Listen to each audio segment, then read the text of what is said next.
ونزلنا عليك الكتاب تبيانا لكل شيء وهدى ورحمة وبشرى للمسلمين সম্মানিত ভাইরা আমার, আল্লাহ রাব্বুল আলামিন বলেন, এই কোরআন আমি নাজিল করেছি। নাজিল করার পর তোমার ব্যক্তিগত জীবন বলো, পারিবারিক জীবন বলো, সামাজিক জীবন তুমি বলো, রাষ্ট্রীয় জীবন বলো, আন্তর্জাতিক জীবন বলো, জীবনের শুরু থেকে নিয়ে শেষ পর্যন্ত নয়, মরণের পর থেকে নিয়ে জান্নাত পর্যন্ত পৌঁছা পর্যন্ত সব কিছু আমি আল্লাহ বিস্তারিত বর্ণনা করে দিয়েছি। আর একটু আস্তে কোন সুবহানাল্লাহ। সূরাতুল বাকারা দুটি আয়াত তিলাওয়াত করেছি। বিশ্বনবী মুহাম্মদ আরবীর ছোট্ট একটি হাদিস তিলাওয়াত করেছি। আয়াত দ্বয় এবং হাদিসকে সামনে রেখে আয়াতের আলোচনা করতে গিয়ে অন্যান্য আয়াতের আলোচনাও আসতে পারে। এই আয়াতগুলোর সামনে রেখে আপনাদের সামনে কিছুক্ষণ আলোচনা করার চেষ্টা করব। আল্লাহ আমাদের সকলকে আমলের নিয়তে ইখলাসের সাথে কথাগুলো শোনার তৌফিক দান করুক। সকলে বলি আমিন। এই আয়াতের প্রেক্ষাপট হচ্ছে বিশ্বনবী মুহাম্মদুর রাসূলুল্লাহ। চিনেন তো সকলে? বিশ্বনবীকে সবাই চিনেন না? কে কে চিনেন না? হাত তুলেন তো দেখি। বুঝে নাই আবেগ থাকা ভালো, কিন্তু আবেগটাকে কন্ট্রোল করে রাখতে হবে। বিশ্বনবী মুহাম্মদ আরবী সাল্লাল্লাহু আলাইহি ওয়াসাল্লাম যখন মক্কা নগরীতে দাওয়াত দিচ্ছিলেন, কি দিচ্ছিলেন? মনোযোগ সহকারে শুনতে হবে। কি দিচ্ছিলেন? দাওয়াত দিচ্ছিলেন। আরবের মুশরিক যারা মূর্তির পূজা করত, যারা লাত এবং উজ্জাতের সামনে মাথা নত করত, যারা সূর্যের পূজা করত, চন্দ্রের পূজা করত, গাছের পূজা করত, এই সমস্ত মুশরিকেরা রাসূলের পিছনে লেগে গেলেন। নাউজুবিল্লাহ কইতেন না? না বাইতে গিয়ে কইবা? বাইতে গিয়ে কই? সমস্ত মুশরিকরা রাসূলের বিরুদ্ধে লেগে গেলেন। মুশরিকরা রাসূলকে বিভিন্ন ভাবে কষ্ট দিতে লাগলেন। রাসূল মর্মাহত, রাসূল বারাক্রান্ত, আমার বংশের মানুষগুলো আমাকে এভাবে কষ্ট দিচ্ছে। আরবের মুশরিকরা আমার রাসূলকে চিনে নাই, ঠিক না বেঠিক? এদিক দিয়ে মুশরিকে তো কষ্ট দিচ্ছেই, অন্য দিক দিয়ে বনি ইসরাইল যাদেরকে বলা হয় বর্তমান পৃথিবীর ইহুদি, তাদের ছিল আসমানি কিতাব তাওরাত তাদের নিকট ছিল। মুশরিকরাও কষ্ট দিচ্ছে, পাশাপাশি ইহুদিরা অর্থাৎ বর্তমান পৃথিবীর ইহুদি, আগে ছিল তাদের নাম বনি ইসরাইল, তারাও রাসূলকে কষ্ট দিচ্ছিলেন। নাউজুবিল্লাহ বলেন। রাসূল চিন্তা করলেন মুশরিকরা তো আমাকে কষ্ট দিতে পারে, কিন্তু ইহুদি জাতি তারা তো মুসার অনুসারী, পয়গম্বর মুসার অনুসারী, তাদের নিকট আসমানি কিতাব আছে, তাওরাত আছে, তারা আসমানি কিতাবের অনুসরণ করে। তারা কিভাবে আমাকে এইভাবে কষ্ট দিচ্ছে? নাউজুবিল্লাহ কইতেন না? যে মুশরিকরা আমাকে পাগল বলে, মুশরিকরা আমাকে কাহেন বলে, মুশরিকরা আমাকে গণক বলে, মুশরিকরা আমাকে কবি বলে, তাদের সাথে সাথে তাল মিলাইয়া বর্তমান তৎকালীন সময়ে ইহুদিরও আমাকে পাগল বলছে, আমাকে মাজনুন বলছে, আমাকে কাহেন বলছে, আমাকে কবি বলছে। এটা তো আমি বরদাস্ত করতে পারতেছি না। রাসূল বারাক্রান্ত। তখন আল্লাহ রাব্বুল আলামিন বিশ্বনবী মুহাম্মদুর রাসূলুল্লাহ সাল্লাল্লাহু আলাইহি ওয়াসাল্লামকে সান্ত্বনা দেওয়ার জন্য এই আয়াতগুলো আল্লাহ এখানে নাজিল করেছেন। আল্লাহু আকবার কোন। ও মুহাম্মদ, ও আমার হাবিব, ইহুদিরা আপনাকে কষ্ট দিচ্ছে, এটা আপনি মর্মাহত, এটা আশ্চর্য, আপনি আশ্চর্য হয়ে যাচ্ছেন। আপনাকে কষ্ট দেওয়া তো এটা তাদের জন্য কোনো ব্যাপারই না। নাউজুবিল্লাহ কইতেন না? একটা মানুষ আপনাকে কষ্ট দিয়েছে, সাথে সাথে একজন লোক এসে যদি আরে তো পাগল এমন বলি, তখন কিন্তু আপনার দিলটা ঠান্ডা হয়ে যাবে, ঠিক কিনা? ইহুদিরা আপনাকে কষ্ট দিয়ে জন্য আপনি মর্মাহত। আশ্চর্যের কিছুই নাই। আশ্চর্যের কি আছে?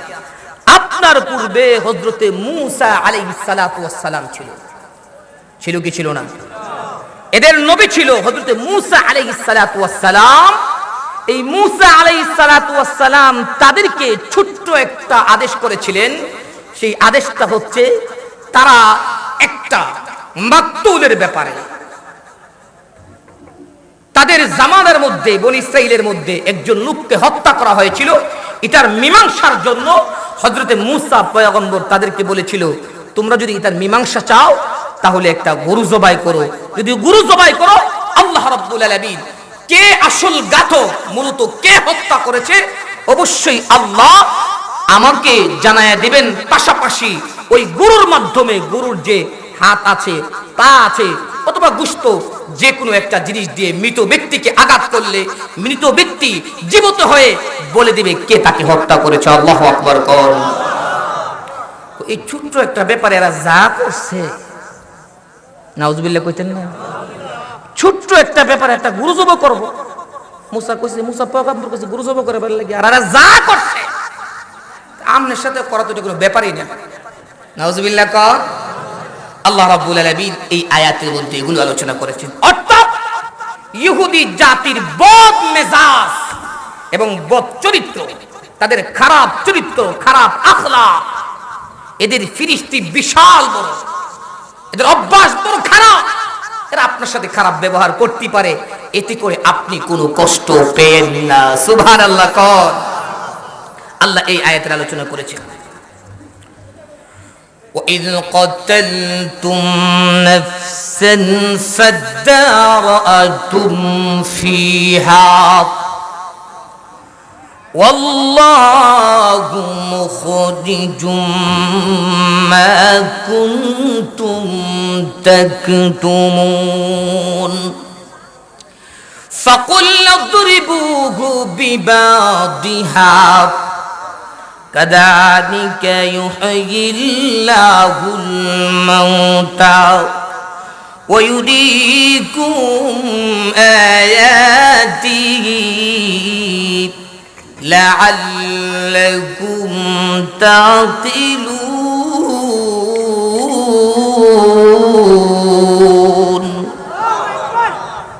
الله رب العالمين ডেকে ডেকে কয়, ও নবী, এই ইহুদি জাতি একজন মাকতুলের ব্যাপারে, একজন লোককে হত্যা করা হয়েছিল, এই ব্যাপারে পরস্পরে তারা মারামারি করতেছিল।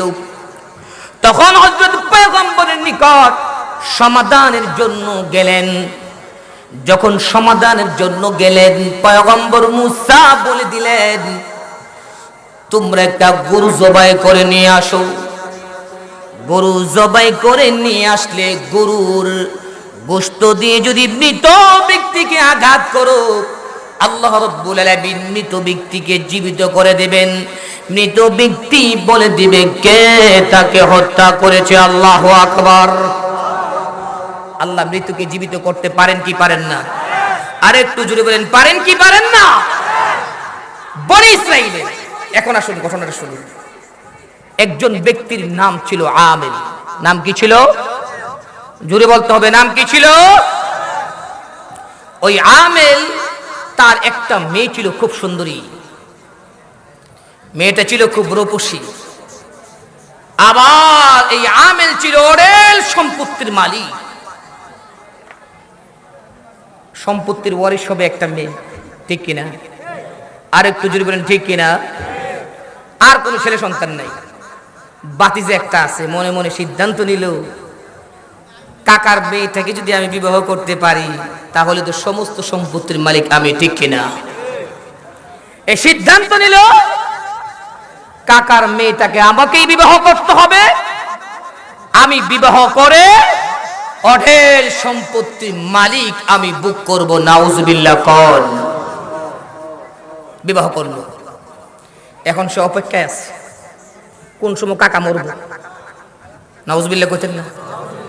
কোন সময় কাকা মরবো আর সে অঢেল সম্পত্তির মালিক হবে, বুক করবে। নাউজুবিল্লাহ কর। এমন আমাদের দেশে আছে না নেই? আর একটু জোরে কোন আছে না নেই? কাকা কোন সময় মরবো, এই বাড়ির লোকটা কোন সময় মরবো, হেডটা দখল করতাম। হে কোন সময় যাইবো, এই সম্পত্তি আমি বুক করতাম। নাউজুবিল্লাহ কোন। মরণ দেওয়ার মালিক কে?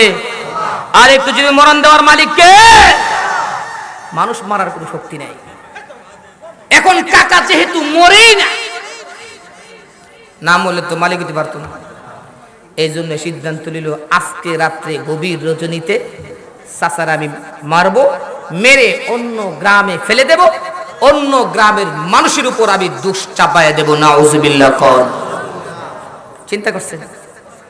চিন্তা করছেন চাচার সম্পত্তির মালিক হওয়ার জন্য যা চিন্তা করলো রাতের বেলা তাই বাস্তবায়িত করলো। চাচাকে মারলো, মেরে পার্শ্ববর্তী গ্রামে ফেলে আসলো। এমন বাটপারের বাটপার সকালবেলা ওইটা ওই গ্রামে গেছে, গিয়া কয় এই তোরাই আমার কাকারে মারছ। নাউজুবিল্লাহ কইতেন না? ওর দুষ্টাকে গোপন করার জন্য অন্যদের উপর নিজের দুষ্টাকে চাপায় দেওয়ার চেষ্টা চালিয়েছে। নাউজুবিল্লাহ কইতেন না? আর একটু জোরে কর নাউজুবিল্লাহ। এই যুবক গিয়ে বলতেছে তোরাই আমার চাচাকে হত্যা করেছিস, এটার বিচার তোদেরকে করতে হবে। লোকেরা বলল ভাই আপনার চাচা কোন সময় আমাদের এলাকায় আসলো, কোন সময় মরলো, কি হলো আমরা কিছুই জানি না ভাই। তোরা জানোস না? মানে কি?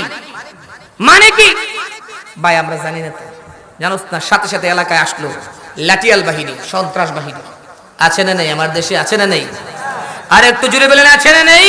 সন্ত্রাস বাহিনী নিয়ে ওই গ্রামের উপর তারা আক্রমণ করলো, জবরদস্তি শুরু করে দিল।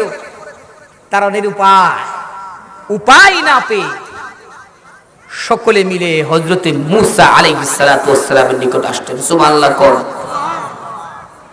হযরত মূসা আলাইহিস সালাতু ওয়াস সালামের নিকট বিস্তারিত বললেন, ওগো নবী, মানুষ তো আমরা মারলাম না, কে বা কারা মারিছে আমরা জানিও না, কিন্তু এই এলাকার মানুষ, এই গ্রামের মানুষ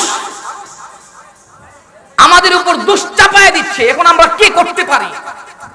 আপনি তাড়াতাড়ি আমাদেরকে একটা সিদ্ধান্ত দেন, যেহেতু আপনার সাথে আল্লাহর কথা হয়। সুবহানাল্লাহ কোন। আল্লাহর কথা হয় কি হয় না? যেহেতু আল্লাহর সাথে আপনার কথা হয়, আপনি একটা সিস্টেম করে দেন। হযরত মূসা আলাইহিস সালাম বলেছে ঠিক আছে, আসতো যেহেতু কোনো চিন্তা করো না, কোনো টেনশন করো না, ইনশাআল্লাহ আমি একটা ব্যবস্থা করতেছি। সম্মানিত ভাইরা আমার, জামানার পয়গম্বর হযরতে মূসা আলাইহিস সালাতু ওয়াস সালাম সঙ্গে সঙ্গে তুর পাহাড়ে গেলেন। তুর পাহাড়ে গিয়ে তিনি আল্লাহ পাকের নিকট দোয়া করতে লাগলেন, রব্বুল আলামিন, ওগো প্রভু, আমার বংশের লোকেরা বিশাল একটা মুসিবতে পড়েছে, আপনি তাড়াতাড়ি এই মুসিবতটাকে দূর করার ব্যবস্থা করে দিন, নতুবা দুই গ্রামের মধ্যে বিশাল মারামারি হবে। লোকটাকে কে মেরেছে বা কারা মেরেছে আমরাও তো জানি না। আল্লাহ, আপনি আপনার কুদরতি ভাবে সমস্যাটা সমাধান করে দেন।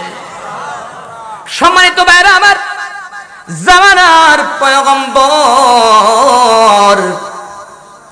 আল্লাহ পাকের নিকট দোয়া করার পর সঙ্গে সঙ্গে আল্লাহ রাব্বুল আলামিন পয়গম্বরের নিকট ওহী নাযিল করলেন, আরে জামানার পয়গম্বর, আপনি যদি সমস্যাটাকে সমাধান করতে চান, আপনি তাড়াতাড়ি তাদের নিকট গিয়ে বলেন এই মুহূর্তে একটা গরু কুরবানি করতে।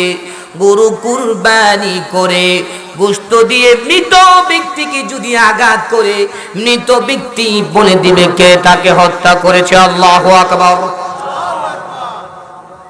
কিন্তু মুসা পয়গম্বর আসলেন, আয়েশা বললেন, ও ভাই সাহেবের দল, আল্লাহ তো বলছেন গরু জবাই করার জন্য। কি জবাই করার জন্য? আচ্ছা বলেন তো দেখি, মৃত ব্যক্তির সাথে গরুর কি সম্পর্ক? ঠিক কিনা? মৃত ব্যক্তির সাথে গরুর কি সম্পর্ক? মৃত ব্যক্তির সাথে তো গরুর কোনো সম্পর্ক নেই। এদের নিকট আয়েশা যখন বলছে যে গরু জবাই করো, গরু জবাই করে গোশত দিয়ে আঘাত করবো, মৃত ব্যক্তি বলে দেবে এরা হাসা শুরু করে দিচ্ছে। এরা কি শুরু করে দিছে? এরা হাসা শুরু করে দিচ্ছে, তামসা শুরু করে দিচ্ছে। আপনি কি আমাদের সাথে মজা করতেছেন? আমরা বিপদে পড়ে আপনার নিকট আসছি আর আপনি আমাদের সাথে মজা করতেছেন। সুযোগ পাইলে আপনি আমার সাথে মজা করেন, নাউজুবিল্লাহ কইতেন না। আল্লাহ বলেন وَإِذْ قَالَ مُوسَى لِقَوْمِهِ إِنَّ اللَّهَ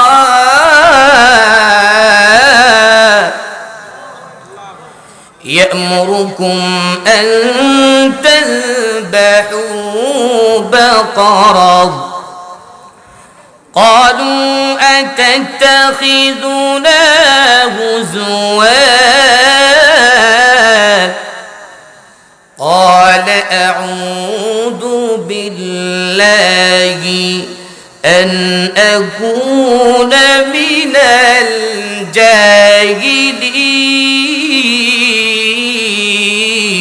الجاهلين সম্মানিত ভাইরা আমার, আল্লাহ রাব্বুল আলামিন নির্দেশ করার পর পয়গম্বর গিয়ে বললেন তারা মানে না। আতাত্তাকিদুনা হুজুয়া, ওগো পয়গম্বর আপনি কি তাইলে আমাদের সঙ্গে মজা করেন নাকি? হযরতে মুসা পয়গম্বর সঙ্গে সঙ্গে বলে দিলেন না না না, আমি কোনোদিন মজা করতে পারি না, কারণ পয়গম্বরের কাজ মজা করা না, ঠিক না বেঠিক? হযরতে পয়গম্বর মুসা বলে দিলেন আউযু বিল্লাহ, আল্লাহ গো আমি আশ্রয় চাই, আমি আশ্রয় চাই, আশ্রয় চাই মিনাল জাহিলিন, জাহিলদের কাছ থেকে। কারণ শরীয়তের বিধানের সাথে মজা করা, শরীয়তের বিধানের সাথে মজা করা, ঠাট্টা করা এটা একমাত্র মূর্খদের কাজ। একজন পয়গম্বর কোনদিন শরীয়তের সাথে মজা করতে পারে না, ঠিক না বেঠিক? শরীয়তের সাথে মজা করবে যারা শরীয়তের ব্যাপারে অজ্ঞ। আমি কিভাবে মজা করতে পারি? শরীয়তের কোন হুকুমের সাথে, ছোট্ট থেকে ছোট্ট হুকুমের সাথে কেউ যদি মজা করে অনেক সময় বেঈমান হয়ে যায়, ঠিক কিনা? আর একটু জোরে বলেন ঠিক কিনা? কবিরা গুনাহ তো আছেই। টুপি নিয়ে মজা করবেন, পাঞ্জাবি নিয়ে মজা করবেন, টুপি নিয়ে সুন্নত আপনি মানেন না, এটা আপনার ব্যক্তিগত ব্যাপার। কিন্তু সুন্নতকে নিয়ে যদি কেউ ঠাট্টা করে, বিদ্রূপ করে, ঈমান চলে যাবে, ঠিক না বেঠিক? শরীয়তের বিধান গান গাওয়া না জায়েজ। গান গাওয়া কি মাসলা জানেন না আপনারা? গান গাওয়া না জায়েজ। এখন কেউ যদি বলে জায়েজ, গান গাওয়া জায়েজ, ঈমান তার থাকবে না যাবে? আর একটু দিবেন, থাকবে না যাবে? সাথে সাথে বেঈমান হয়ে যাবে। আমাদের দেশে কিছু টুকাইন না আছে, টুকাইন না আছে না নাই? যারা রাস্তায় বসে বসে, রাস্তার রেল লাইনের পাশে, রাস্তার পাশে গান গাইতো, 2-1 টাকা পাইলে বাপ খাবার যুক্ত, আজকে তারাই বলে গান গাও নাকি জায়েজ। নাউজুবিল্লাহ কইতেন না? আরে টুকাইন্নার দলগো, অতীতের কথা মনে নাই। টুকাইন্না থেকে এখন পার্লামেন্টের সদস্য, এর উস নাই, ঠিক কিনা? কোরআনের সাথে, হাদিসের সাথে, সুন্নাহর সাথে কেউ যদি মজা করে, জায়েজ টাকা না জায়েজ বলে, সাথে সাথে সে বেঈমান হয়ে যাবে। নাউজুবিল্লাহ কওন। পয়গম্বর বলেন কেউ, আমি তো নবী, নবীর শানেতে একেবারেই মানাই না, আমি কোনদিন শরীয়তের হুকুমের সাথে মজা করতে পারি না। আল্লাহ এই সমস্ত জাহেল থেকে আল্লাহ তোমার নিকট আমি আশ্রয় চাচ্ছি। নাউজুবিল্লাহ কোন। এরপরে এরা মানলো, ঠিক আছে আমরা যখন বলছি নেই, ঠিক আছে আমরা মানলাম। এখন আপনার প্রভু তো কইছে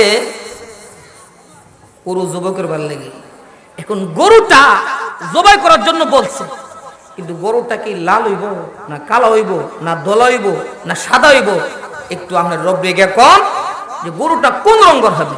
নাউজুবিল্লাহ কইতেন না? আর একটু জোরে কর নাউজুবিল্লাহ। এরা যদি সাথে সাথে গরুটা জবাই করে ফেলতো তাইলে কিন্তু এত বিপদে এরা পড়ে না। এরপরে এরা বলতেছে قالوا ادع لنا ربك يبين لنا ما هي قال إنه يقول إنها بقرة لا فارض ولا بكر عواد بين ذلك فافعلوا ما تؤمرون সম্মানিত ভাইরা আমার আল্লাহ রাব্বুল আলামিন নির্দেশ দেওয়ার পর গরু জবাই করো। এরা শেষ পর্যন্ত মানল গরু জবাই করবে, কিন্তু পয়গম্বর মুসাকে গিয়ে বললেন তোমার রবকে গিয়ে বলো গরুটা কেমন হবে, গরুটার বয়স কম হবে না বেশি হবে, গরুটার বয়সটা কি মধ্যম বয়সী হবে না কম বয়সী হবে না বেশি বয়সী হবে। পয়গম্বর মুসা আল্লাহ পাকের নিকট দোয়া করতে লাগলেন। আল্লাহ রাব্বুল আলামিন সঙ্গে সঙ্গে বলে দিলেন ও মুসা তুমি গিয়ে তাদেরকে বলো ইন্নাহা বাকারাতুন লা ফারিদু ওয়ালা বিক। ও মুসা গরুটা বেশি বয়সী হবে না আবার কম বয়সী হবে না, মধ্যম বয়সী হবে। এর মানে হচ্ছে ভরপুর যৌবন, যৌবন ভরপুর আছে এমন একটা গরু গিয়ে বলো তাদেরকে জবাই করতে। আল্লাহু আকবার। ফাফআলু মা তুমারুন। আরে আমার জাতি আর কোনো প্রশ্ন করো না, আর কোনো কিছু তোমরা বলো না। আমার আল্লাহ যা বলছেন তাই তোমরা করো, তাইলে তোমাদের সফলতা আসবে। কিন্তু দুঃখের বিষয় হলো সত্য, যখন আল্লাহ বলে দিলেন মধ্যম বয়সী জবাই করো, এখন তারা গরু যাতে জবাই করা না লাগে এই জন্য তারা আবার আরেকটা প্রশ্ন বের করলো। ও মুসা আপনার রব তো বলেছেন মধ্যম বয়সী জবাই করার জন্য, কম বয়সীও না বেশি বয়সীও না, গরুটা কি লাল হবে না সাদা হবে না কালো হবে? নাউজুবিল্লাহ কইতেন না? গরুটা কি লাল হবে না কালো হবে? আপনার রব তো এটা বলে নাই, আপনি গিয়ে বলে দিন, আপনার রবকে গিয়ে আপনি বলেন গরুটা লাল হবে না কালো হবে। পয়গম্বর মুসা আবার তিনি তুর পাহাড়ে চলে গেলেন, তুর পাহাড়ে গিয়ে আবার দোয়া করতে লাগলেন রব্বে কারীম আপনি বলেছেন মধ্যম বয়সী জবাই করার জন্য, এখন আমার জাতি আবার বলতেছে গরুটার রং কালো হবে না লাল হবে। আল্লাহ রাব্বুল আলামিন সঙ্গে সঙ্গে বলে দিলেন ক্বালু দু'উ লানা রাব্বাকা ইউবাইয়িন লানা মা লাউনুহা قال إنه يقول إنها بقرة صفراء الله أكبر قال পয়গম্বর মুসা দোয়া করলেন, দোয়া করলে আল্লাহ কবুল করে কি করে না? আর একটু যদি বলেন কবুল করে কি করে না? কবুল যদি না ও দোষ আল্লাহ না দোষ আমরা, ঠিক কিনা? কারণ হারাম খেয়ে সুদ খা ঘুষ খা আবার মসজিদে গিয়ে আল্লাহ মাফ করে দাও, আল্লাহ তো অপশন না, তোমার ঘুষ খাইছো পরের হক মারছো তোমার মাফ করে দিব, ঠিক কিনা?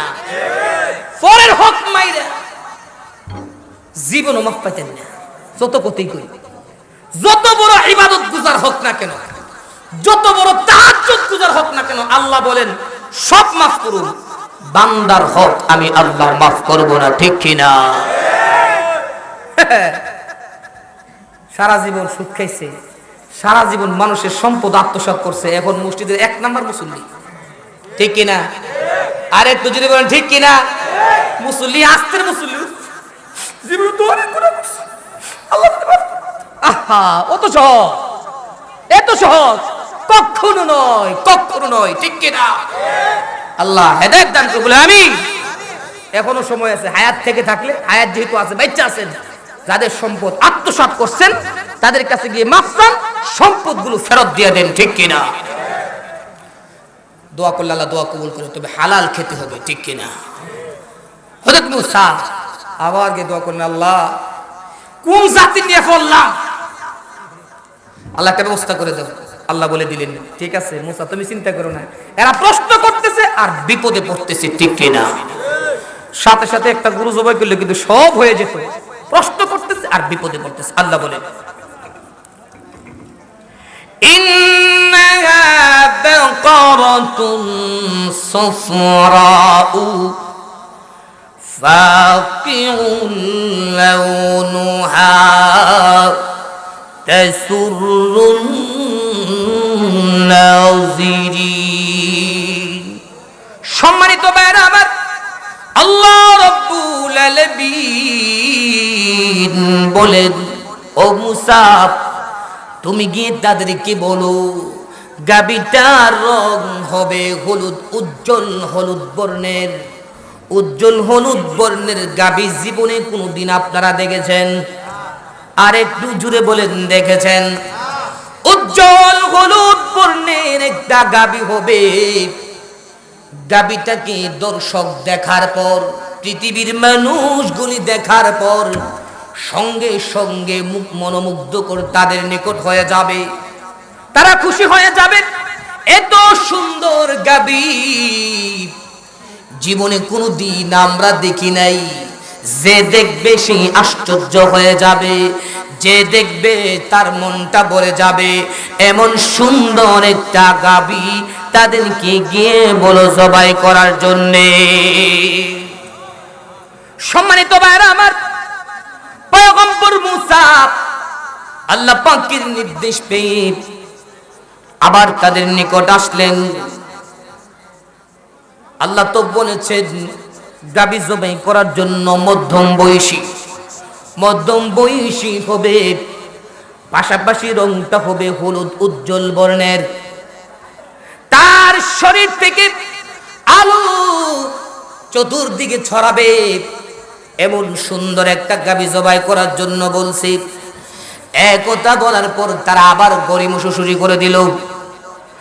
মূসা তুমি তোমার রবকে গিয়ে বলো ভালো করে বলার জন্য। একবার বলে মধ্যম বয়সী, আরেকবার বলে লাল, আরেকবার বলে এই, আরেকবার বলে সেই। এটা আমাদের নিকট একটা কেমন জানে লাগতেছে। নাউজুবিল্লাহ কইতেন না? ক্বালু দু'উ লানা রাব্বাকা ইউবাইয়িন লানা মা হি ইন্নাল বাকারাতা শাবাহা আলাইনা ওয়া ইন্না ইনশাআল্লাহু লামুহতাদুন। আমাদের নিকট কেমন জানে লাগতেছে, গরুটা কেমন হবে এটা আমাদের নিকট একটু সাদৃশ্যপূর্ণ হয়ে যাচ্ছে, কোনটা করব কোনটা না। তবে হ্যাঁ মূসা, এখন যদি তুমি তোমার রবের নিকট যাও, আশা করি তোমার রব সুস্পষ্ট কোনো একটা ফাইসালা আমাদেরকে দেবে। আর সুস্পষ্ট ফাইসালা যখন হয়ে যাবে, আমরা কোনো একটা সিদ্ধান্তের মধ্যে পৌঁছতে পারবো ইনশাআল্লাহ। আমরা কোনো একটা সিদ্ধান্তের মধ্যে পৌঁছতে পারবো। আল্লাহ রাব্বুল আলামিন পয়গম্বর মূসা আবার দোয়া করলেন। দোয়া করার পর আল্লাহ বলে দিলেন, লা তালুলুন তুসিরুল আরদা ওয়ালা তাসবিল হারসা মুসাল্লামাতুল লা শিয়াতা ফিহা। পয়গম্বর দোয়া করার পর আল্লাহ রাব্বুল আলামিন এখন সুস্পষ্ট ভাবে বলে দিলেন, এমন একটা গাভী জবাই করতে হবে যেই গাভী দিয়ে হাল চাষ করা হয় নাই। হাল চাষ এই এলাকায় আছে না নেই? গরু দিয়ে হাল চাষ করেন কি করেন না? এমন গরু জবাই করতে হবে যেই গরু দিয়ে জমিন চাষ করা হয় নাই, যেই জমিন দিয়ে পানি সরবরাহের কাজে ব্যবহার করা হয় নাই। মুসাল্লামাতুল লা শিয়াতা ফিহা, শরীরের মধ্যে কোন রকম কোন রোগ থাকতে পারবে না, বাতের রোগ থাকতে পারবে না, চুলকানির রোগ থাকতে পারবে না, পশম প্রাণু থাকতে পারবে না, সিংহে কোনো সমস্যা থাকতে পারবে না। অর্থাৎ সমস্ত দোষ ত্রুটি মুক্ত একটা গাভী জবাই করতে তাদেরকে গিয়ে বলে দাও। এত গুণে গুণান্বিত, সুবহানাল্লাহ কইতেন না? এত গুণে গুণান্বিত মধ্যম বয়সী, আবার হলুদ বর্ণের হইব, আবার সমস্ত দুষ্টুটি থেকে মুক্ত থাকতে হইব। বলেন তো দেখি, পৃথিবীতে এমন গরু পাওয়া সহজ না কঠিন? আর একটু জোরে বলেন, সহজ না কঠিন? আর একটু জোরে বলেন, কঠিন না সহজ? এখন লাস্টে এমন সিফাত পড়ছে, এদের ইচ্ছা ছিল যে কোনো মতে প্রশ্ন করে নিয়ে বাচ্চা জন্ম দেবে। নাউজুবিল্লাহ কইতেন না?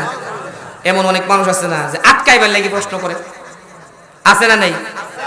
মানে শরীয়তের কোনো মাসআলা প্রশ্ন করতো না, নামাজটা কিভাবে পড়তে এগুলো জিজ্ঞাসা করতো না। কে হুজুর কোনছে না, আপনি অত বড় বলবি, বলেন তো দেখি সূরা কাউসারের মধ্যে কয়টা অক্ষর আছে? আচ্ছা এইটা কি আমারে জানার লাগি করছে না আটকাবে লাগি করছে? আর একটু জীবন জানানোর জন্য করছে না আটকানোর জন্য করছে? আল্লাহ হেদায়েত দান করুন, সকলে আমিন। এদের ইচ্ছা ছিল বিভিন্ন রকম প্রশ্ন করে টাল বাহানা করে গরু জবাই থেকে বাঁচতে হইব। কারণ গরুটা জবাই করলেই তুমি ফিরে পারো, গরুটা জবাই করলেই তো কে হত্যা করছে সব মুৎপাটন হয়ে যাবে। সুবহানাল্লাহ। ঠিক আছে মানলাম, তোমার রব যা কইছে সব আমরা মানলাম। এখন এরা গরু খোঁজাখুঁজি শুরু করে দিল। এমন গরু তৎকালীন সময়ের পৃথিবীতে ছিল না। সুবহানাল্লাহ কইতেন না? তৎকালীন সময়ে এমন গরু ছিল না। একজন বালেক ছিল যে ছিল ইয়েতিম, ছোট একটা বাচ্চা ছিল ইয়েতিম। তার বাবা মৃত্যুর সময়, মৃত্যুর পূর্বে তার গরু একটা বাচ্চা দিছিল। ছেলেটা ছোট দেখছে যে এই বাচ্চা ছেলেটা আবার ছেলে ঠিক মতো রাখতে পারবে না, এই জন্য ইব্রাহিমের নামে, ইসমাইলের রবের নামে, ইব্রাহিমের রবের নামে এই বাচ্চাটাকে জঙ্গলের মধ্যে ছেড়ে দিয়েছিল। সুবহানাল্লাহ। একটা বাচ্চা ছিল, ছোট বাচ্চা। এই ছোট বাচ্চার এই একমাত্র একটা গরু ছিল, আর পৃথিবীতে ছিল না। 40 বছর পর্যন্ত বনি ইসরাইলেরা এই গরুটা খোঁজ করছে। সুবহানাল্লাহ কইতেন না? 40 বছর খোঁজাখুঁজি করার পর এই গরুটা পানা। পরে খোঁজ পাওয়ায় দেখা গেল যে আমরার বংশের একটা বাচ্চা আছে, এই বাচ্চার নাকি সুন্দর একটা গরু আছে। সুবহানাল্লাহ কোন? এই বাচ্চাটা ছিল অত্যন্ত ভালো, সে ছিল বাবা মার আনুগত্যশীল, বাবা মার খুব বেশি খেদমত করত। সুবহানাল্লাহ কইতেন না? আল্লাহ বাবা মার খেদমত করলে কেমনে বড় বানা দেখেন, মনোযোগ দিয়ে শুনেন, কেমনে আল্লাহ বড় বানা দেখেন। ওর বাবা গরুটা জঙ্গলে ছেড়ে দিয়ে গেছে, আর ও এই সারাদিন কাজ করে। সারাদিন কাজ করে ওর ইনকামটাকে 3 ভাগে বিভক্ত করে। কই ভাবে বিভক্ত করে? আর একটু জোরে বলেন, কই ভাবে বিভক্ত করে? এই বাচ্চাটা তার ইনকামকে 3 ভাগে বিভক্ত করে। 1 ভাগ নিজের জন্য, আর 1 ভাগ আল্লাহর রাস্তার জন্য, আর 1 ভাগ হচ্ছে তার বৃদ্ধা মায়ের জন্য। সুবহানাল্লাহ। আর আমরা 1 ভাগ নিজের লাগি, আর 1 ভাগ ব্যাংকের লাগি, আর 1 ভাগ বিমার লাগি, আর 1 ভাগ বউয়ের লাগি, আর 1 ভাগ শ্বশুর বাড়ির লাগি। ঠিক কিনা? আস্তে কোন করে? আর একটু আস্তে কোন? ওদের ভাগ ছিল ভালো মানুষের ভাগ হবে 1 ভাগ নিজে, 1 ভাগ আল্লাহ, আর 1 ভাগ মায়ের। ঠিক কিনা? বাবা থাকলে বাবা। আমাদের উল্টা হচ্ছে। এই জন্যই আজকে আমরা অভাব মুক্ত জিন্দেগি গড়তে পারি না। ঠিক কিনা? শুধু অভাব আর অভাব। অভাব থাকবে না কি করে? তুমি তোমার বৃদ্ধা মেয়ের কোনো খোঁজ খবর নাও না, তুমি তোমার বৃদ্ধা বাবার কোনো খোঁজ খবর নাও না, তোমার ঘরে অভাব থাকবে না, আমার ঘরে অভাব থাকবে। ঠিক কিনা? সম্মানিত ভাইরা আমার, তাফসীর ইবনে কাসিরের মধ্যে একটা ঘটনা লিখেছেন। ওই বনি ইসরাইলের ওই বাচ্চাটা এত ভালো ছিল, যখন পৃথিবীতে তার বাবা বেঁচে ছিল একদিন একজন হীরাওয়ালা হীরা বিক্রি করবে, দেখতেছে হীরা কিনবা কে। ওই এতিম বাচ্চাটা ডাক দিয়ে বলল, ভাই হীরা, তোমার হীরা আমি কিনবো। দাম কত? 70,000। সুবহানাল্লাহ কইতেন না? তোমার হীরা আমি কিনবো, দাম কত? 70,000। ঠিক আছে, 70,000। তবে হ্যাঁ, 70,000 আমি দেব। ঠিক আছে। আমার বাবা তো এখন ঘুমিয়ে আছে, ঘুম থেকে উঠার পর তোমাকে 70,000 দেব। হীরাওয়ালা বলতেছে, ভাই তোমার বাবা ঘুম থেকে উঠতে দেরি হয়ে যাবে, আর দেরি হয়ে গেলে আমার সময় নষ্ট হয়ে যাবে। একটা কাজ করো, 70,000 দিতে হবে না, তুমি তোমার বাবাকে গিয়ে যদি এখন ডাক দাও, আমাকে 60,000 দিলেই চলবে। কত হাজার? 10,000 কমে গেছে। বাবারে ডাক দি, বাপ 70,000 দেওয়া লাগবে না, 60,000 দিলেই চলবে। সম্মানিত ভাইরা আমার, ওই ছোট মাসুম বাচ্চাটা হীরাওয়ালাকে ডেকে ডেকে বলে, ও হীরাওয়ালা, তুমি যতই বলো না কেন, তুমি যতবার বলো না কেন, 70,000 না, আমি তোমাকে 80,000 দেব, আমি তোমাকে 10,000 বেশি দেব, অপেক্ষা করো। এখন হীরাওয়ালা বলতেছে, না 80,000 আমার দেওয়া লাগবে না, তোমাকে সরাসরি আরো 30 কমায়া দিলাম, 40,000। সুবহানাল্লাহ কর। আরে যুবক, তুমি যদি তোমার বাবাকে এখন গিয়ে ডাক দাও, আমাকে 70 দেওয়া লাগবে না, 60 দেওয়া লাগবে না, আরো 30 কমায়া দিলাম, আমাকে 30,000 টাকা দিলেই চলবে, 30 দিনেই চলবে। ওই বাচ্চাটা ডাক দিয়ে বলে, ঘুম থেকে আমার বাবাকে তুলবো, আমার বাবার কি কষ্ট হবে না? না না, আমি তোমাকে 70-এর পরিবর্তে 1 লাখ দেব, এরপরেও আমি আমার বাবাকে ডাক দিয়ে কষ্ট দিতে পারবো না। সুবহানাল্লাহ কইতেন না? চিন্তা করে দেখেন কি ছিল বাবা মার প্রতি তাদের শ্রদ্ধা, ভালোবাসা। তারা বড় লোক হবে না, আমরা বড় লোক হব। বাবা মার কথা বললেই টাকা নেই। কে রে, 2,000 টাকা বলা। আম্মা বড় অভাবে আছি গো, তোমার বৌমা তো খুব অসুস্থ, নাতিটা অসুস্থ, মেয়েটা অসুস্থ, হাসপাতাল দৌড়াদৌড়ি করতে শেষ। তুই হাসপাতাল দৌড়তে না, অন্যজন দৌড়ব? ঠিক কিনা? আর একটু জোরে বলেন, ঠিক কিনা? তুই হাসপাতাল দৌড়তে না, আমি দৌড়ব? তোর বাবা মায়ের ঠিক মধ্যে দিয়ে দেখবে কোনো রোগ সুখ নাই। ঠিক কিনা? কোনো ভাব থাকবে না। সম্মানিত ভাইরা আমার, তাফসীরে ইবনে কাসিরের মধ্যে আরেকটা ঘটনা লিখেছেন।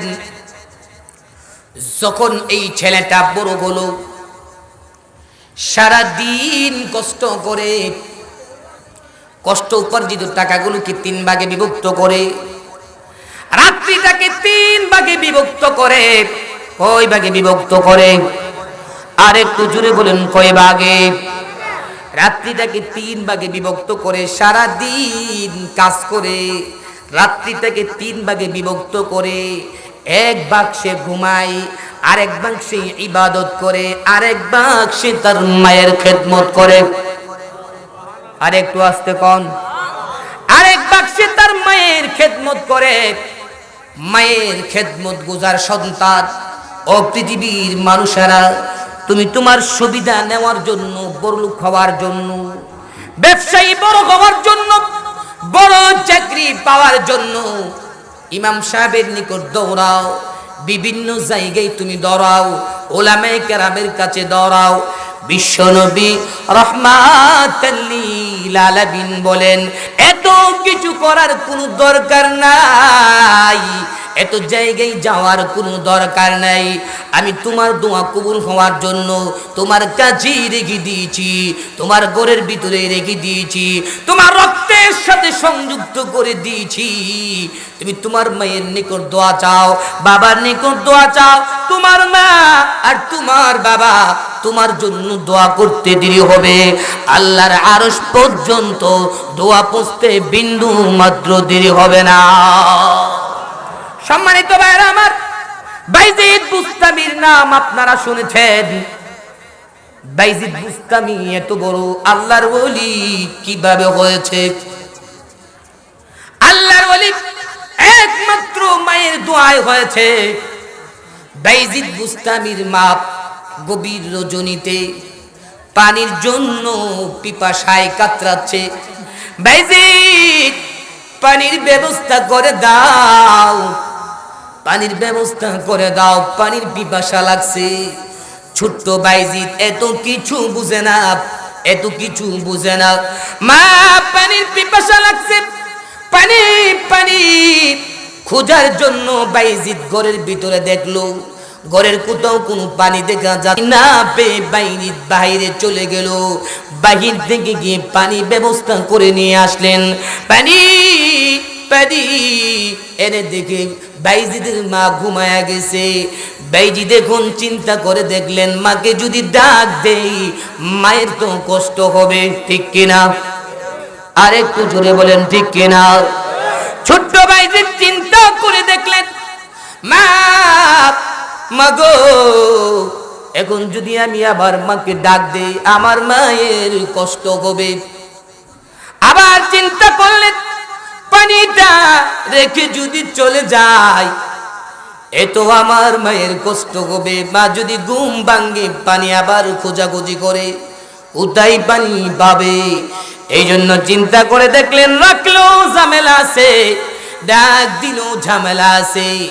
এই জন্য পানির গ্লাসটা হাতে নিয়ে শেষ রাত্রি পর্যন্ত দাঁড়ায়া দিলেন, যাতে করে বাইজিদের মায়ের কোনো রকম কোনো কষ্ট না হয়, ঠিক কিনা? সম্মানিত ভাইরা আমার, ছোট্ট বাইজিদের মা ঘুম যখন গভীর রজনীতে ভেঙে গেল, গভীর রজনীতে ঘুম ভাঙ্গার পর তাহাজ্জুদের সময় দেখে মায়ের শিয়রে ছোট্ট বাইজিদ দাঁড়িয়ে আছে। বাইজিদ রে, এত গভীর রজনীতে তুমি এখানে দাঁড়িয়ে আছে কেন? মা, ও মা, তোমার কি একটু মনে নাই? ও মা, গভীর রজনীতে তোমার পানির পিপাসা লেগেছিল, পানি পানি বলে তুমি চিৎকার করেছিলে। বাইজিদ, পানি বলে চিৎকার করেছিলাম, তুমি এখানে দাঁড়িয়ে আছো কেন? পানিটা রেখে চলে গেলেই তো চলতো।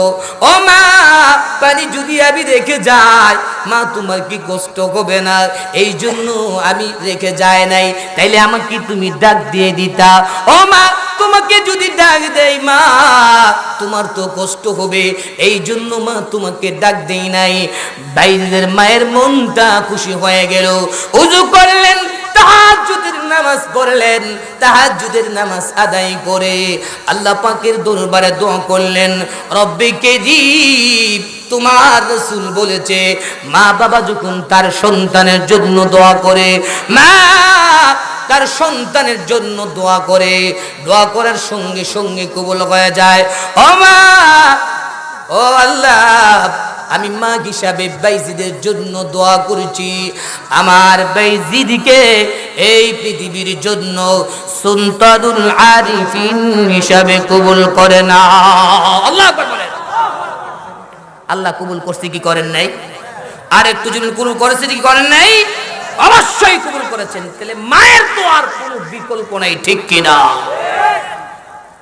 ওই বনি ইসরাইলের ছোট বাচ্চাটা সারাদিন কাজ করে মায়ের কষ্টের কারণে বুকটা ছিঁড়ে যায়। আমার ছেলেটা এত কষ্ট করতেছে আমার জন্য।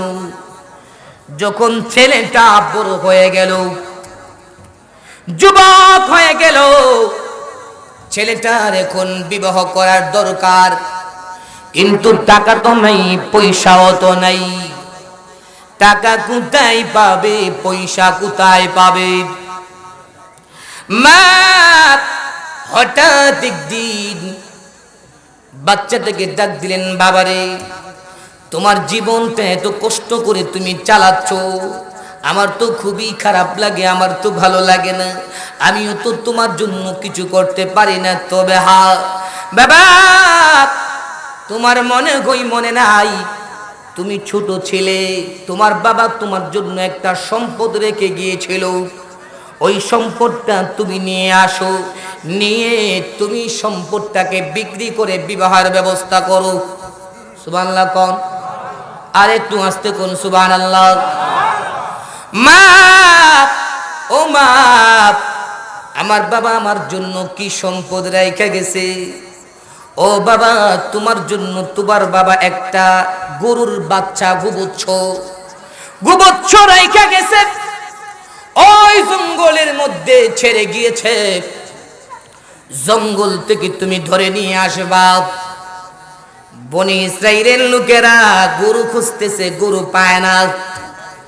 এদিক দিয়ে মা ছেলেকে বলল জঙ্গল থেকে ধরে নিয়ে আসো। ও মা, আমি আমার গরুর বাচ্চাটাকে কিভাবে আনবো একটু বলে দিন। আমি আমার গরুটাকে কিভাবে আনবো আপনি একটু বলে দিন। মা বলে দিলেন, তুমি জঙ্গলে যাইবা, জঙ্গলে গিয়াও ইব্রাহিমের রবের নামে তুমি ডাক দিবা, ইসমাইলের রবের নামে তুমি ডাক দিবা। ডাক দিয়ে বলবা, আল্লাহ গো, আমার বাবা আমার জন্য একটা সম্পদ রেখে গিয়েছিলেন, আল্লাহ আবার সম্পদটা আমার নিকট তুমি ফিরে দাও। সুবহানাল্লাহ বলতেন না? আমার সম্পদ আমার নিকট তুমি ফিরে দাও। বাচ্চাটা সেইভাবে গিয়ে ডাক দিলেন, মা যেইভাবে শিখায়া দিলেন সেইভাবে ডাক দিলেন।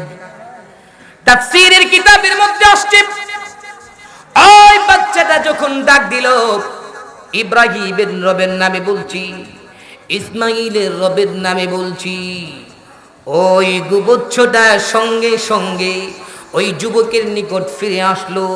যুবকের নিকট যখন ফিরে আসলো, যুবক তার কান ধরলো। সুবহানাল্লাহ কোন। গরু জীবনেও ডাক দিলে আসে না, কিন্তু যুবক যখন ডাক দিল সঙ্গে সঙ্গে আসলো। আল্লাহ রাব্বুল আলামিন সঙ্গে সঙ্গে গরুর জবানটা খুলে দিলেন। ও যুবক, তুমি আমার কান ধরছো কেন? আমার কান তুমি ধরো না, আমার কান না ধরে তুমি আমার পিঠের উপর আরোহণ করো। কোথায় আরোহণ করতো? আর একটু জুড়ে বলেন, কোথায় আরোহণ করতো? যুবক, ও যুবক, আমার কান তুমি না ধরে আমার পিঠের উপর তুমি আরোহণ করো। যুবক বলে, না, আমি তোমার পিঠের উপর আরোহণ করব না। কেন আরোহণ করবা না? আমার মা আমাকে নিষেধ করেছে তোমার পিঠের উপর আরোহণ করতে, বলেছে কান ধরে নিয়ে আসার জন্য। আল্লাহু আকবার কর। সঙ্গে সঙ্গে ওই গুবচ্ছটা বলল, যুবক, তুমি যদি তোমার মায়ের কথা না শুনে আমার কথা শুনতা। সুবহানাল্লাহ কইতেন না? তোমার মায়ের কথা না শুনে তুমি যদি আমার কথা শুনতা, যুবক, তুমি জানুনি তুমি আজকে আমাকে তোমার বাড়িতে নিয়ে যেতে পারতা না। আমার পিঠের উপর আরোহণ করার সঙ্গে সঙ্গে আমি তোমাকে জঙ্গলের দিকে নিয়ে চলে যাইতাম। আল্লাহু আকবার। যুবক, তুমি তোমার মায়ের বাধ্য হওয়ার কারণে আল্লাহ আমাকে তোমার বাধ্যগত করে দিয়েছেন। আল্লাহ আকবার কইতেন না? এর মানে কি? মায়ের বাধ্যগত যদি আমরা হয়ে যায়, আল্লাহ রাব্বুল আলামিন প্রাণীকুলকে আপনার আমার বাধ্যগত করে দিবেন। ঠিক না বেঠি? যুবক গুবচ্ছটা নিয়ে বাড়ির দিকে চললেন। বাড়িতে যাওয়ার পর মাকে বলতেছে, মা, এখন আমি এই বাছুরটা কি করব, গুবচ্ছটা কি করব? মা ডেকে ডেকে বলতেছে, বাবারে, এই বাচ্চাটাকে তুমি বাজারে নিয়ে যাও, বাজারে নিয়ে বিক্রি করে দাও। সুবহানাল্লাহ কইতেন না? যুবক মায়ের কথা শুনে গরুটাকে বাজারের দিকে নিয়ে রওনা করলেন। ও মা, বাজারে তো যাবো ঠিক আছে, তবে কত বিক্রি করব? সুবহানাল্লাহ কইতেন না? আমরা হলে বলতাম এই বৃদ্ধা মা বাবারে জিজ্ঞাসা করার কোনো দরকার নাই, গরু আমার, আমি যত মন চায় তত বিক্রি করব, ঠিক কিনা? ওই যুবক মাকে জিজ্ঞাসা করলেন, মা কত বিক্রি করব? ও বাবা, তুমি 3 দিরহাম বিক্রি করবা, তবে হ্যাঁ বিক্রি করার পূর্বে একটু আমার অনুমতি নিবা। 3 দিরহাম বিক্রি করবা, বিক্রি করার পূর্বে আমার একটু অনুমতি নিবা। সুবহানাল্লাহ কর। যুবক বাজারের দিকে রওনা করলো, প্রতিমধ্যে একজন ক্রেতা পেয়ে গেল। ও যুবক, গরু নিয়ে কোথায় যাচ্ছ? বিক্রি করার জন্য। কত বিক্রি করবা? 3 দিরহাম বিক্রি করব, তবে শর্ত আছে। 3 দিরহাম বিক্রি করব, 3 দিরহাম বিক্রি করব, 3 দিরহাম বিক্রি করব, তবে শর্ত হলো আমার মার অনুমতি নেব। মা যদি বলে দিয়ে দেওয়ার জন্য দিয়ে দেব। ওই পথিক বলতেছে, ওই ক্রেতা বলতেছে, না যুবক, তুমি তোমার মাকে জিজ্ঞাসা করার কোনো দরকার নাই, মাকে কেউ তুমি জিজ্ঞাসা করো না। 3 দিরহাম নয়, 3 দিরহামের পরিবর্তে আমি তোমাকে 6 দিরহাম দিয়ে দেব। সুবহানাল্লাহ কর। যুবক ডাক দিয়ে বলে, 3 দিরহাম বিক্রি করব, তবে মা অনুমতি দিলে বিক্রি করব। ওই ক্রেতা বলতেছে, 3 দিরহাম না 6 দিরহাম দেব, মারে জিজ্ঞাসা করার দরকার নাই। যুবক ডাক দিয়ে বলে, না না, 6 দিরহাম কেন? তুমি যদি আমাকে এই গরুটার চামড়া পরিমাণ স্বর্ণ দাও, তারপরও মার অনুমতি ছাড়া আমি বিক্রি করব না। সম্মানিত ভাইরা আমার, ওই যুবক মাকে জিজ্ঞাসা করার জন্য আসলেন, মাগো, ও মা, গরু তো 3 দিরহাম বিক্রি করতে চাইলাম, ক্রেতাও 3 দিরহামই বলছে, তবে আমি বলছি তোমারে জিজ্ঞাসা করে বিক্রি করব। মা এখন কি তাইলে 3 দিরহাম বিক্রি করব কি? মা বলে, না না, এখন যাও, তুমি ক্রেতার নিকট গিয়ে বলবা 6 দিরহাম, তবে হ্যাঁ 6 দিরহাম বিক্রি করার পূর্বে আমাকে একটু জিজ্ঞাসা করে বিক্রি করো। সুবহানাল্লাহ কইতেন না? যুবক গরুটা নিয়ে আবার বাজারের দিকে রওনা করলেন। বাজারে যাওয়ার প্রতি আবার একজন ক্রেতা আসলেন। যুবক, গরু নিয়ে কোথায় যাচ্ছ? বাজারে যাচ্ছি। কত বিক্রি করবা? 6 দিরহাম বিক্রি করব, তবে হ্যাঁ মার অনুমতি নিয়ে বিক্রি করব। মা যদি বলে দিয়ে দেওয়ার জন্য দেব না, বলো নতবা দেব না। ওই ক্রেতা বলতেছে, যুবক 6 দিরহাম না, তোমাকে আমি 12 দিরহাম দেব, 12 দিরহাম দেব, মাকে জিজ্ঞাসা করার কোনো দরকার নাই। যুবক ডাক দিয়ে বলে, ভাই 12 দিরহাম কেন? গরুর চামড়া পরিমাণ যদি স্বর্ণ দাও, মাকে জিজ্ঞাসা না করে আমি গরু বিক্রি করব না। সুবহানাল্লাহ। সম্মানিত ভাইরা আমার, ওই যুবক বাড়ির দিকে আবার আসলেন মাকে জিজ্ঞাসা করার জন্য। ও মা, গরু তো 12 দিরহাম বলেছে, এখন আমি করব কি? মা এবার ডেকে ডেকে বলে, বাবা রে, ও বাবা, এই ক্রেতা তো আসলে কোনো ক্রেতা না, আমার তো মনে হচ্ছে এই ক্রেতা আসমানি কোনো ফেরেশতা। সুবহানাল্লাহ কইতেন না? এই ক্রেতা পৃথিবীর কোন মানুষ না, এই ক্রেতা হলো আসমানি কোন ফেরেশতা। আমার মনে হচ্ছে আল্লাহ রাব্বুল আলামিন তোমাকে পরীক্ষা করার জন্য তুমি মায়ের কথা শুনো কি শোনো না? সুবহানাল্লাহ কর। মায়ের কথা তুমি শুনো কি শুনো না, তোমারে পরীক্ষা করার জন্য আল্লাহ আসমান থেকে ফেরেশতা পাঠাচ্ছেন। এবার তুমি যাও, এবার তুমি যাও, গিয়ে কোনো দাম টাম কোনো কিছু বলার দরকার নেই, তুমি তার নিকট তার পরিচয় চাইবা। ও ভাই, আপনি কি মূলত মানুষ না ফেরেশতা? সুবহানাল্লাহ কও। আপনি কি মানুষ না ফেরেশতা? আমি একটু জানতে চাই, আমাকে আপনি একটু জানা দিন। যুবক গরু নিয়ে বাজারের দিকে রওনা করলেন। ও ভাই, আপনি কি সাক্ষাৎ যখন হয়ে গেল, আপনি কি মানুষ না ফেরেশতা? যুবক তখন সঙ্গে সঙ্গে বলে দিল, আসলে ভাই আমি কোন পৃথিবীর মানুষ না, আল্লাহ রাব্বুল আলামিন তোমাকে পরীক্ষা করার জন্য মানব আকৃতিতে একজন ফেরেশতাকে আল্লাহ পাঠায়া দিয়েছেন। সুবহানাল্লাহ। মা আমাকে বলে দিয়েছেন, ও যুবক, আমি কি চাইলে আমার গরুটা বিক্রি করব কি করব না? আপনি যদি বলেন বিক্রি করে দেওয়ার জন্য বিক্রি করে দেব, নাকি এখন বিক্রি না করে পরে বিক্রি করব? সুবহানাল্লাহ কইতেন না? ফেরেশতাকে জিজ্ঞাসা করছেন, ও ভাই আমি কি তাইলে আমার গরুটা এখন বিক্রি করব কি করব না?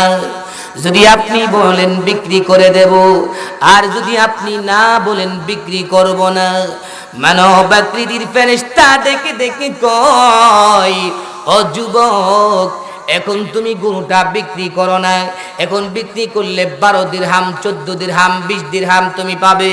আরে যুবক, আল্লাহ রাব্বুল আলামিন তোমার বংশের মধ্যে একটা ঘটনা ঘটাইছেন, বনি ইসরাইল জাতির উপর একটা গরু জবাই করার জন্য বলেছেন। সুবহানাল্লাহ। বনি ইসরাইল জাতির জন্য আল্লাহ একটা গরু জবাই করার জন্য বলেছেন। এরা খোঁজাখুঁজি করতেছে, এমন গুণে গুণান্বিত কোন গরু পৃথিবীতে আর নাই। সুবহানাল্লাহ। এমন গরু পৃথিবীতে আর একটা গরু নাই, একমাত্র তোমার গরুটাই আছে। যুবক এবার বলে, ঠিক আছে গরুটা বিক্রি করব, তবে কত টাকা বিক্রি করব একটু বলে দিন। সুবহানাল্লাহ কইতেন না? ও যুবক, তুমি কত টাকা বিক্রি করবা? বনি ইসরাইল জাতির জন্য তুমি যা বলো তাই তারা দেবে, কারণ এই গরু ছাড়া আর কোনো গরু নাই, তারা বিপদে পড়ছে, জবাই তাদের করতে হবে। বনি ইসরাইল জাতি এই গরু ছাড়া আর কোথাও কোনো গরু পাবে না। কত বিক্রি করব? 1 লাখ, 2 লাখ, 5 লাখ, 10 লাখ? ফেরেশতা বলে, না না, 1 লাখ না, 2 লাখ না, 5 লাখ না, 10 লাখ না, তুমি বনি ইসরাইল জাতিকে তুমি বলবা, আরে বনি ইসরাইল জাতি, পৃথিবীর কোথাও তোমরা কোনো গরু পাচ্ছ না, 40 বছর পর্যন্ত খোঁজাখুঁজি করলা, এমন গরু পৃথিবীর কোথাও নাই, একমাত্র আবার নিকটে আছে। আমার গরুটা যদি তোমরা নিতে চাও, তাদেরকে বলবা গরু জবাই করবা, জবাই করার পর গরুর চামড়া পরিমাণ স্বর্ণ দিবা। কি দিব? আর একটু জোরে বলেন, কি দিব? গরুর চামড়া পরিমাণ স্বর্ণ দিবা। যদি গরুর চামড়া পরিমাণ স্বর্ণ দিতে পারো, বিক্রি করব, নতুবা করব না। সুবহানাল্লাহ। কোন আরে ও যুবক, যুবক এবার মানবাকৃতির ফেরেশতারে বলে, দামটা একটু বেশি হয়ে যায় না?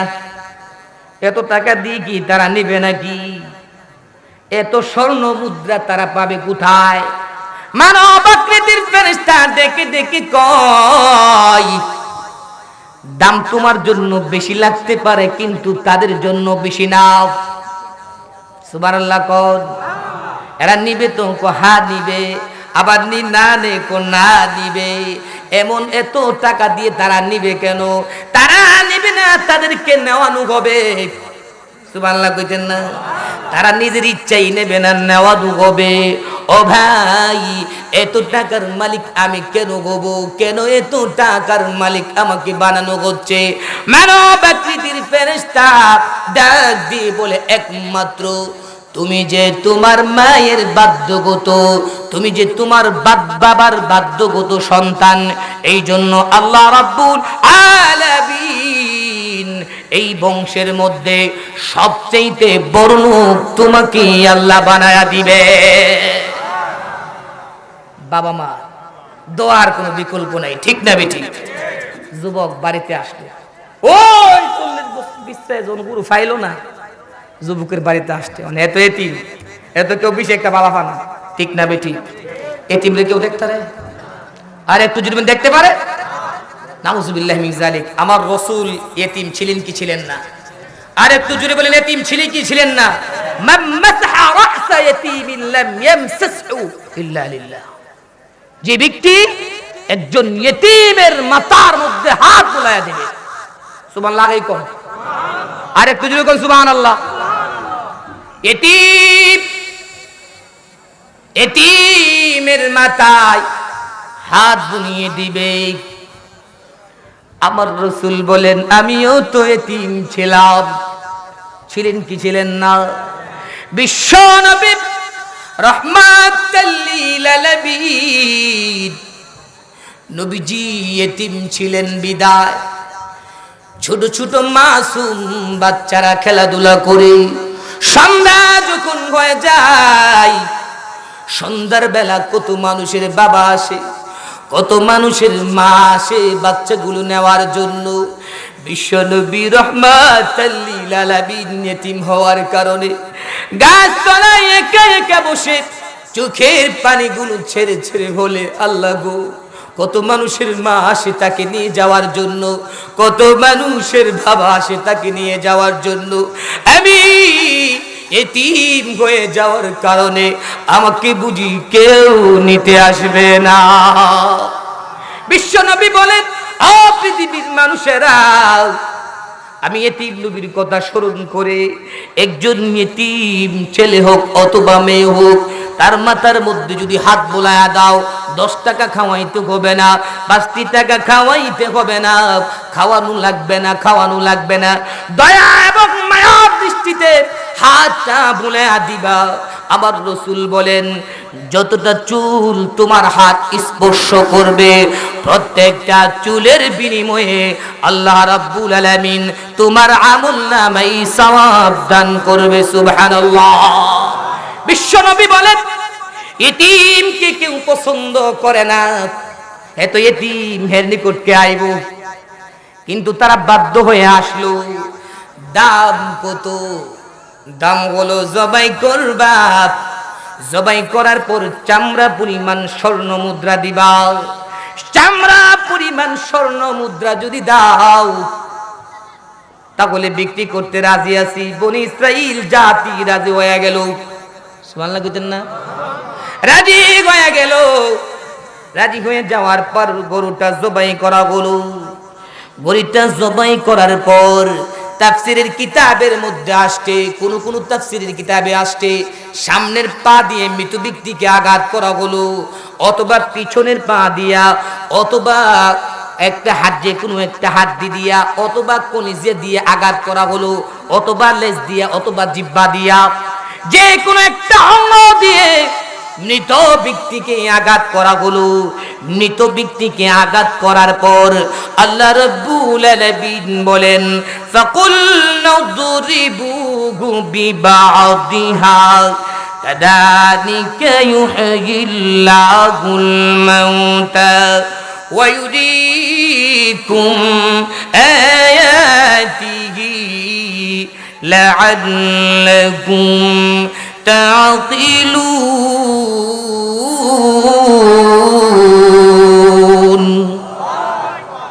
আঘাত করো, তার যে কোনো একটা অংশ দিয়ে আঘাত করো।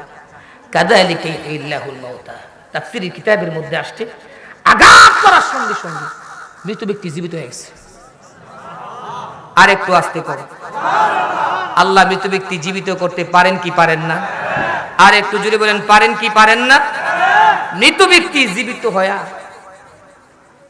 ফালদা দাঁড়ায় বলতেছে, ওই যে আমার যে বাতিজার আছে, মনে আছে নি? আমার যে বাতিজা, আমার যে মেয়ের জামাই, আমার জামাই, এমন হয় কি হয় না? হেই মারছে, হে মাইরা হেই কান্দে, ঠিক কিনা? হে মাইরা হেই কান্দে, সাথে সাথে বলে দিল আমার বাতিজাই আমাকে মারছে। আল্লাহু আকবার। আখিরু দাওয়ানা আলহামদুলিল্লাহি রাব্বিল আলামিন।